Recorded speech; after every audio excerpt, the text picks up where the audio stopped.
जमीन पर जंग होने की वजह से जमीन पूरी तरह तबाह हो गई थी। इसलिए कुछ लोगों को चांद पर भेजा गया ताकि वहाँ पर जाकर वो लोग बाकी के इंसानों के लिए कॉलोनीज बना सके। और जब ये सारा काम हो गया, जिसके बाद इंसान जमीन को छोड़कर चांद पर जाकर रहने लगे। लेकिन चांद पर रहना इतना आसान नहीं था, क्योंकि वहाँ पर मेटियोर का तूफान आया करता था। तो इसलिए इन्हें ये सारे फैसले बदलने पड़े। जिसके बाद इंसान ने चांद पर माइनिंग करना शुरू किया ताकि वो चांद पर जिंदगी गुजारने के आसान हल ढूंढ सके। तो बहुत से लोगों को माइनिंग के लिए रखा गया, जिन्हें माइनर्स कहा गया। और साथ ही ये असूल भी बनाया गया कि ये माइनर अपनी फैमिली के साथ ही चांद पर रहेंगे। अब हमें माइनर्स के बच्चे दिखाए जाते हैं जो कि इसी जगह यानी कि चांद पर पैदा हुए थे। वो सभी मिलकर स्पेस रोवर यानी कि जो गाड़ी चांद पर चल सकती थी उसे चुराने की कोशिश कर रहे थे। तभी वहाँ पर कोई आता है, जिससे डरकर सभी छुप गए थे। इन्हीं में एक बच्चा जिसका नाम कैलिब होता है, उसके हाथ में एक कैप्सूल था। उसके डैड भी एक माइनर थे जो कि काम करने के दौरान मारे गए। कैलिब को 3 दिन बाद ओमेगा पर भेजने का फैसला किया जाता है, जहाँ पर उसे किसी दूसरी फैमिली को गोद दे दिया जाएगा, जहाँ पर जिंदगी हर तरह से खुशहाल है। लोग बहुत मजे से जिंदगी गुजारते हैं। यहीं पर हमें ये बताया जाता है कि चांद पर से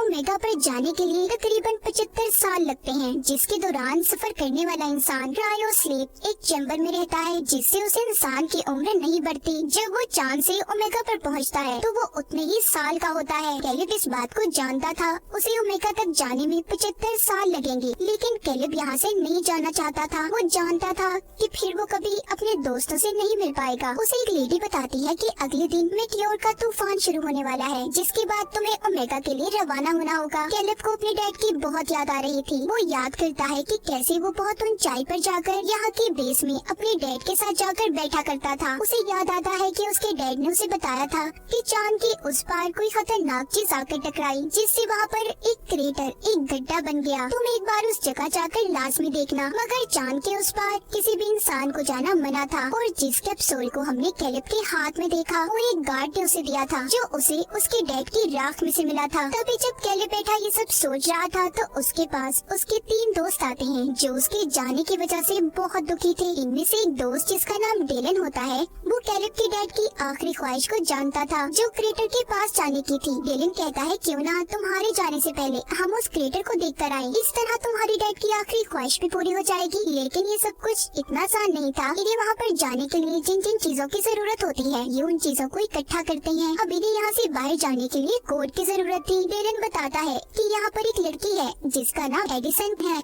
एडिसन कुछ दिन पहले ही जमीन से चांद पर शिफ्ट हुई थी। उसका कोई दोस्त भी नहीं था। वो एक साइंटिस्ट की बेटी थी। तो डेलन कहता है क्या पता उसको कोड के बारे में पता हो। जब वो एडिसन से बात करने जाता है तो वो उससे कोई बात नहीं करती और वहाँ से चली जाती है। ये देखकर डेलन उसके पीछे जाता है और उसे अब सारी बात के बारे में बताता है। वो कहता है मैं शुरू से ही तुमसे दोस्ती करना चाहता था, चाहे सब लोग तुम्हें अजीब समझते हो। एडिसन सब सुनकर कहती है ठीक है, मैं तुम लोगों की मदद करने के लिए तैयार हूँ, पर तुम्हारे इस मिशन में मैं भी तुम्हारे साथ जाऊंगी। डेलन उसकी बात सुनकर उसे अपने साथ ले जाने के लिए तैयार हो जाता है। सभी बच्चे रोवर स्पेस के पास पहुंच गए हैं। वो सभी उसे चुरा रहे थे। कैलिब उसके अलार्म के तार को पहले ही खींच देता है ताकि उसका अलार्म ना बज पाए। फिर वो एडिसन का बताया हुआ कोड डालता है, जिससे कि दरवाजा खुल गया था। ये सभी अब जाने के लिए तैयार थे। रोवर को चलाने की जिम्मेदारी डेलन पर थी, क्योंकि इन सब में से वो ही ड्राइविंग जानता था। ये सब वहाँ से निकल जाते हैं। इन्होंने पहली बार चांद की सतह को देखा था। सभी बहुत खुश थे, मगर इन लोगों को मेटियोर के तूफान के आने से पहले वापस आना था, क्योंकि जब मेटियोर की बारिश होती है तो बेस में लॉकडाउन कर दिया जाता था। सफर के दौरान सभी अपने बारे में बताने लगते हैं। कैलिब बताता है कि मेरे डैड ने मुझे बताया था कि कैसे लोगों को चांद पर भेजा गया और फिर उनसे माइनिंग करवाई गई।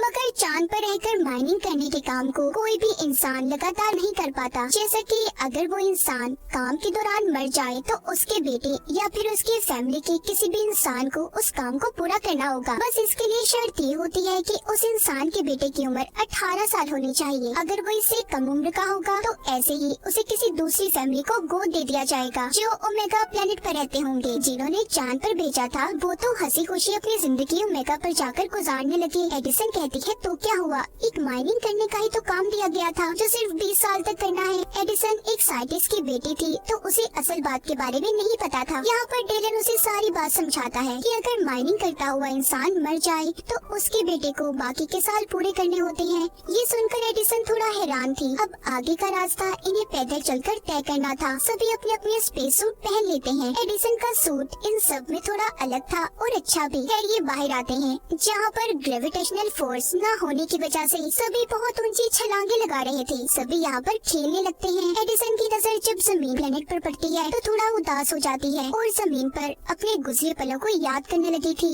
जब एडिसन वापस आती है तो देखती है कैलेब, डेलन सभी एक ऑक्सीजन गैस के कंटेनर की मदद से स्पेस में ऊंचाई तक जा रहे थे। इन्होंने खुद को रोवर के साथ रस्सी से बांधा हुआ था ताकि ये स्पेस हवा में दूर तक न जा पाए। एडिसन ये देखकर कहती है ये खतरनाक हो सकता है, ऐसा मत करो, मगर उसकी कोई बात भी नहीं सुनता। जब ये सब कुछ कैलेब का एक छोटा दोस्त करने लगता है तो झटका लगने की वजह से उसकी रस्सी टूट गई थी, जिस वजह से वो स्पेस खला में दूर चला गया था। ये सब देखकर कैलेब और उसके बाकी के दोस्त ऑक्सीजन सिलेंडर लेकर उसे बचाने की कोशिश करते हैं। सबने मुश्किल से अपने दोस्त को बचा लिया था, मगर इन सब में उनकी बहुत सारी ऑक्सीजन खत्म हो गई थी। इनके पास इतनी भी ऑक्सीजन नहीं बची थी कि ये क्रेटर तक पहुंच पाते। सब बुरी तरह से फंस चुके थे। तभी कैलेब को याद आता है कि उसके एक दोस्त ने बताया था कि इधर ही कहीं पर एक आउटपोस्ट है, क्या पता इन्हें उधर जाकर ऑक्सीजन मिल जाए। ये बात सुनकर कैलेब का दोस्त बोलता है कि मैं वहाँ पर नहीं जाऊँगा क्योंकि मेरे भाई ने मुझे बताया था कि उधर भूत रहते हैं। ये बात सुनकर डेलन उसका मजाक बनाने लगता है और इसी बात पर दोनों की आपस में लड़ाई हो गई थी। ये देखकर कैलेब जोर से चिल्लाता है और कहता है क्या जितना वक्त साथ रहने के लिए बचा है तुम ऐसे ही लड़कर उसे बर्बाद कर देना चाहते हो। इस बात को सुनकर दोनों ने दोबारा से दोस्ती कर ली थी। खैर ये उस आउटपोस्ट पर पहुंच जाते हैं जिधर बहुत अंधेरा था। उधर इन्हें इंसानों की परछाइयां भी नजर आती हैं, जिसे देखकर सभी डर गए थे। लाइट्स जलाने पर इन्हें पता चलता है कि वो कोई इंसान नहीं बल्कि पुतले थे और ये कोई आउटपोस्ट नहीं बल्कि एक ऐसे घर का मॉडल था कि अगर इंसान चांद पर रहते तो ऐसे घरों में रहा करते। खैर वहाँ पर इन्हें थोड़ा सा खाना और ऑक्सीजन मिल जाती है। रात भी हो गई थी, इसीलिए सभी इधर ही रात गुजारने का फैसला करते हैं। डेलन अपने बारे में एडिसन को बताता है कि मेरे डैड मुझे अकेला छोड़कर चले गए। एडिसन भी अपने बारे में बताने लगती है कि मेरे मॉम डैड की डाइवोर्स तलाक हो गई थी, जिसके बाद मेरी मॉम मेरे भाई को लेकर ओमेगा प्लेनेट पर चली गई। मैं बहुत अकेला महसूस करती हूँ। सब लोग सो गए थे मगर कैलेब और एडिसन अभी भी जाग रहे थे। कैलेब एडिसन से बातें करने लगता है। वो कहता है कि मेरे डैड की मौत के बाद मुझे मेरे दोस्त डेलन ने सहारा दिया, वही मेरा सब कुछ है। मैं ओमेगा पर चला जाऊंगा, डेलन बिल्कुल अकेला रह जाएगा, तो इसलिए मेरे जाने के बाद हमेशा उसके साथ रहना। मुझसे वादा करो एडिसन। उसने भी कैलेब से वादा कर लिया था। जब सुबह होती है तो ये लोग दोबारा से अपना सफर शुरू करते हैं, मगर अब इनकी रोवर की बैटरी खत्म हो गई थी।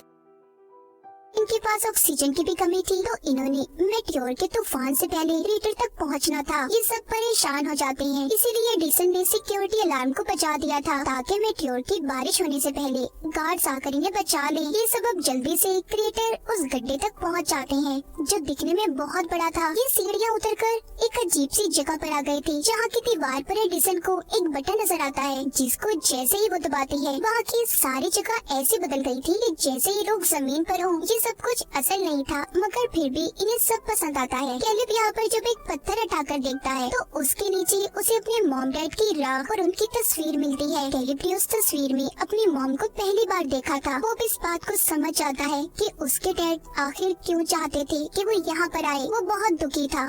डेलन उसे कहता है कि अपनी जिंदगी के इस हसीन चांस को क्यों गंवा रहे हो। यहाँ पर हर इंसान ये चाहता है कि वो माइनिंग के 20 साल पूरा करने के बाद ओमेगा पर जाएगा, और वो बहुत कम लोग होते हैं। तुम्हारे डैड ने भी तो इसीलिए अपनी जान दे दी। यहाँ पर उसे ये बात पता चलती है कि उसके डैड ने जानबूझकर अपनी जान ली थी ताकि कैलेब को ओमेगा पर भेज दिया जाए, वो एक अच्छी जिंदगी गुजार सके जिसके बारे में कैलेब के अलावा सब जानते थे। डेलन कहता है कि अपने डैड के गिफ्ट को लेने से इनकार मत करो, उन्होंने अपनी जिंदगी देकर तुम्हें ये तोहफा दिया है। तभी इनकी बातों के दौरान एक दोस्त की तबीयत खराब हो जाती है। ये सभी अब जल्दी से उसे लेकर अपनी रोवर तक पहुंचने की कोशिश करते हैं, मगर तभी मेटियोर का तूफान शुरू हो गया था। सभी खुद को बचाने की कोशिश कर रहे थे। एडिसन भी खुद को बचाते हुए इनसे अलग हो जाती है। वो जब किसी को नजर नहीं आती तो कैलेब और डेलन उसे बचाने जाते हैं। एडिसन के हेलमेट में दरार आ गई थी, इसीलिए वो बेहोश हो जाती है। कैलेब और डेलन एडिसन को बचाकर वापस ले आते हैं, मगर इसी बीच डेलन भी गिर जाता है, लेकिन उसे कैलिब ने बचा लिया था। सभी रोवर के अंदर आ जाते हैं, जिसकी खिड़कियां भी मेटियोर के तूफान की वजह से टूट गई थी। इनके पास ऑक्सीजन भी कम थी, तो इसीलिए ये जिंदा अब नहीं रह सकते थे। सभी उसी रोवर में बैठकर अपनी मौत का इंतजार करने लगते हैं। सब समझ गए थे कि अब वो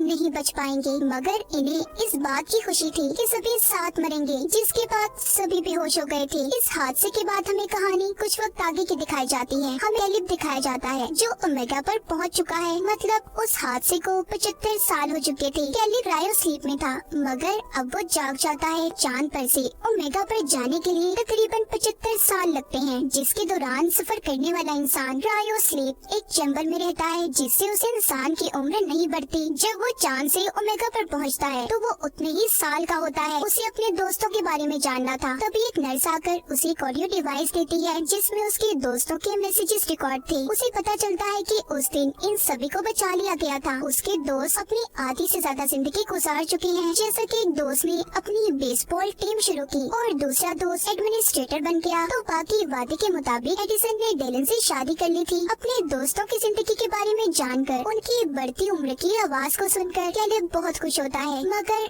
अभी भी उसे इस बात का दुख था कि वो अपने दोस्तों के साथ अपनी जिंदगी नहीं गुजार सका। ओमेगा प्लेनेट पर एक फैमिली ने कैलिब को गोद ले लिया था। वो इस माहौल में घुल मिल जाता है। वो यहाँ पर एडिसन के भाई को भी ढूंढता है, जिसके बारे में एडिसन ने बताया था कि वो उसकी मॉम के साथ ओमेगा पर रहता है। कैलिब एडिसन के भाई को उसकी बहन के अच्छे कामों के बारे में बताता है, जिसने चांद पर माइनिंग जैसे असूलों के खिलाफ काम करके उन्हें खत्म करवा दिया था। और इसी के साथ इस फिल्म की कहानी भी यहीं पर खत्म हो जाती है।